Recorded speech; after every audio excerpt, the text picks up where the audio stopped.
Vedabhumi, the land of knowledge. That is one of the names of India, and for a very good reason. If we turn the hidden pages of the history, long before the Islamic invasions and the European colonization, India has been one of the very few civilizations which has a very advanced education system of that times. I'm not saying this. If we turn back the pages of the history before 1000 AD, that's before Mughal invasions and the European colonization began, travelers from Europe, Persia to China used to travel to India to obtain the knowledge as part of this Vedic culture. If you read the books written by Megasthenes, Al-Biruni or Hyun-Sang, you'll get to know how advanced Indian education system at that time was.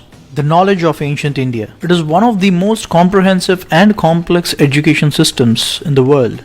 In this short video, we try to compile how the ancient Indian education system looked like. The heritage of the ancient Indian education and value system as we know today has been largely preserved by the inscriptions on the temples, manuscripts, and verbally transmitted from a teacher to a student. These are the three main sources from which we have been preserving the Vedic education system till today. Now let's see what they are. For ease of understanding, we have put it this way. There are 6 broad categories of Indian scriptures which hold the entire knowledge system. They are Shruti, Smriti, Purana, Itihasam, Agamam, Siddhantam. And they cover a diverse set of fields of education like mathematics, physics, biology, philosophy, astronomy, health sciences, linguistics, and many other branches of science and technology besides the theological concepts. Starting with the first one, Shruti. Shruti is well known as the Vedas, and there are 4 of them. Rig Veda, Yajur Veda, Samaveda, and Atharvana Veda. Rig means praise, a form of expressing the gratitude. It explains about the various hymns praising the elements of nature and cosmos. And the second one is Yajur Veda. Yajur means worship. It explains about different procedures of worship of the nature and cosmos. And the third one is Samaveda. Sama means song. It gives a music-driven canonical format to the other Vedas for ease of recitation. The fourth one is Atharvana Veda. Atharva means stable mind. It sets the rules for a steady state daily life activities that needs to be observed in a Vedic culture. All these 4 Vedas are not just like any other 4 ordinary books. You will not understand a word of it unless you are blessed with a guru who can explain to you what each of these mean. And they are highly interconnected with each other. Further down, if we look into any of these 4 Vedas, it has 4 fundamental blocks. Aranyaka, Brahmana, Samhita, Upanishad, supported by 6 external blocks. Siksha, Vyakarana, Chandas, Nirukta, Jyotisha, and Kalpa. We'll keep it very simple, not going into further details. The 4 internal blocks of Aranyaka, Brahmana, Samhita, and Upanishads, they describe the theosophical, philosophical, and physiological anatomy of the cosmos and the nature and the fundamentals of human existence. In simple words, it describes Brahman, which means the ultimate and the supreme power of the existence. And the 6 external blocks, Siksha, Vyakarana, Chandas, Nirukta, Jyotisha, and Kalpa, these are called as Vedangas. They complement the knowledge framework of Vedas with different and intricate specializations each.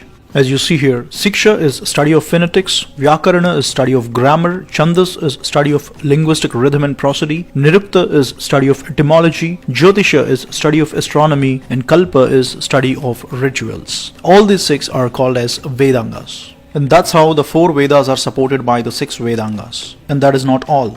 Each of the 4 Vedas have 4 Upavedas as an offspring. Ayurveda, the study of life sciences, ascribing to Rig Veda. Gandharva Veda, study of music, art and dance, ascribing to Samaveda. Dhanurveda, study of archery and warfare, ascribing to Yajurveda. And Ardhashastra, study of business administration and political sciences, ascribing to Atharvana Veda. Now this is the complete picture of what we call today in simple words as Vedas. And one of our prime objectives of this channel, Project Shivoham, is to bring forward this entire knowledge system in a simple format that everybody can understand. We already did a couple of documentaries on Dhanurvedam, Ayurvedam, Sanskrit, and a lot more. And you can find them on our channel.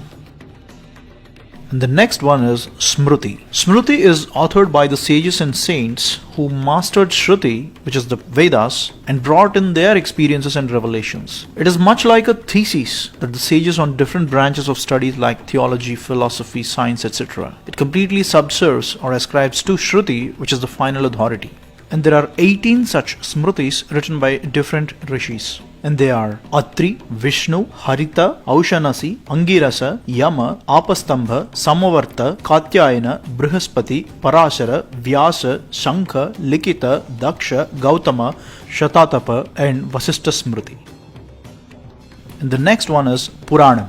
In very simple words, Puranam is nothing but a historical document. Often Puranam is mistaken as a mythology, but the fact of the matter is it's a historical document that has a 10-dimensional feature. And the 10 are, the first one is Sarga, history of creation of cosmos. Second one is Visarga, history of creation of the worlds. Third, Vrupti, history of evolution of the life. Fourth, Raksha, history of sustenance of life. Fifth, Antarani, history of the time scale and how the time used to be measured in the past. Sixth, Vamsha. Seventh, Vamshanucharita. Both explain about the history of the lineage and the history of the dynasties that ruled Bharat since times immemorial. Eighth, Samstha, history of the catastrophes, all the natural calamities that have occurred in the past. Ninth, Hetu, history of the prime causes of those catastrophes. And the last one is Apasarayaha, history of the Supreme Being or the different incarnations of God.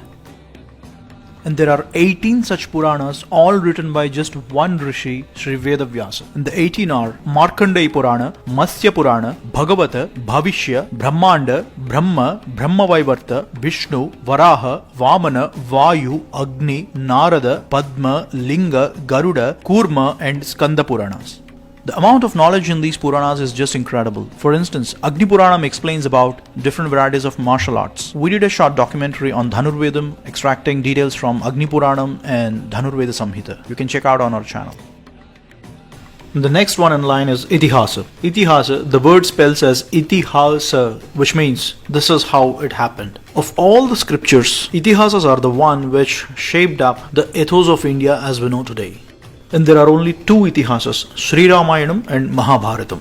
These two scriptures are of the highest order which defined, directed and drive the human values in India since thousands of years. And Bhagavad Gita, which is the epitome of all the sacred scriptures, is an integral part of the grand epic of Mahabharatam. And the next one is Agamas. Agamas are treatises on theology, epistemology and also describes the architectural principles of temple construction. Basically, they are the rule books of how a temple needs to be constructed and the rituals in the temple needs to be organized. All the magnificent grandeur of the Indian temples and the exquisite carvings that we have on the Indian temples. The source code of all that beauty is from Agamas. For instance, Shilpa Shastra, the branch of knowledge which deals with sculpting, is from Agamas. And there are 77 Shakti Agamas, 28 Shiva Agamas and 108 Vishnu Agamas. So wide and so deep.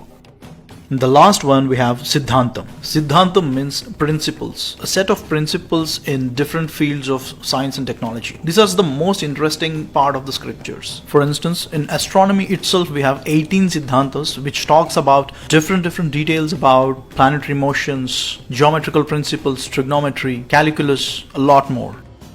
In this category, we have a huge set of scriptures that are in the fields of science and technology. To name a few, Sushruta Samhita by Rishi Sushruta on surgery and medicine, Aryabhattiyam by Aryabhatta on astrophysics and astronomy, Ardhashastra by Chanakya on commerce and business administration, Panchasiddhanta by Varahamihira on treatise of astronomy, Rasendra Mangalam by Nagarjuna on the science of alchemy, and the list goes on and on. And that is a very brief history about the Vedas and the other scriptures of ancient Indian education system. For ease of understanding, we tried to condense a lot, but it is so wide, deep and complex all at the same time. And the backbone for this entire education system is Sanskritam. And if we don't have the competence of Sanskritam, all this knowledge system is good for nothing. Let me give you one example and you will understand it. Here is a slokam from Aryabhattiya, written by Aryabhatta. Yes, the same man whom we celebrate that he invented zero. In this slokam, he gave two scenarios. The first scenario is two bodies moving in opposite directions, and the second scenario is two bodies moving in same direction. He says that time elapsed for R and B to pass through or otherwise is equal to the distance by sum of their speeds. And in the other scenario, it is distance by difference of the speeds. In simple words, he gave the equation of speed is equal to distance by time. This equation of speed is equal to distance by time is the foundation for kinematics, a branch of physics, which is the heart and soul of everything that moves in this world. This equation is the foundation in the engineering of be it a car or a space shuttle. This equation is a revolutionary discovery. But if we don't know how to read Sanskritam, all this is good for nothing. According to the documented history, Galileo Galilei in the year 1638, he published a book called Two New Sciences. In this book, he first gave the formula of speed is equal to distance by time. Now don't start judging Galileo. All his work is original, and if you read this book, you'll get to know. He did not get inspired from Aryabhatta. But the fact of the matter is, something that was discovered by Aryabhatta in 510 CE had to be rediscovered by Galileo in the year 1638. In these 1000 years, the speed is equal to distance by time equation, which is written in Sanskritam, is locked up in Aryabhatiya. 1000 years. Imagine what could have been the impact if this was known earlier to the whole world. All we know about Aryabhatta is he invented zero, but he has left us a wealth of information. Well, how many such equations and other scientific concepts are hidden in the Indian scriptures, which are written in Sanskritam, waiting to be decoded? Well, I'm not saying that all the great things in this world were invented or discovered by Indians, but all the great things that were done by Indians are not known to the world. And that's why we started Project Shivoham, to bring forward all these kinds of stories. And as always, thanks for watching.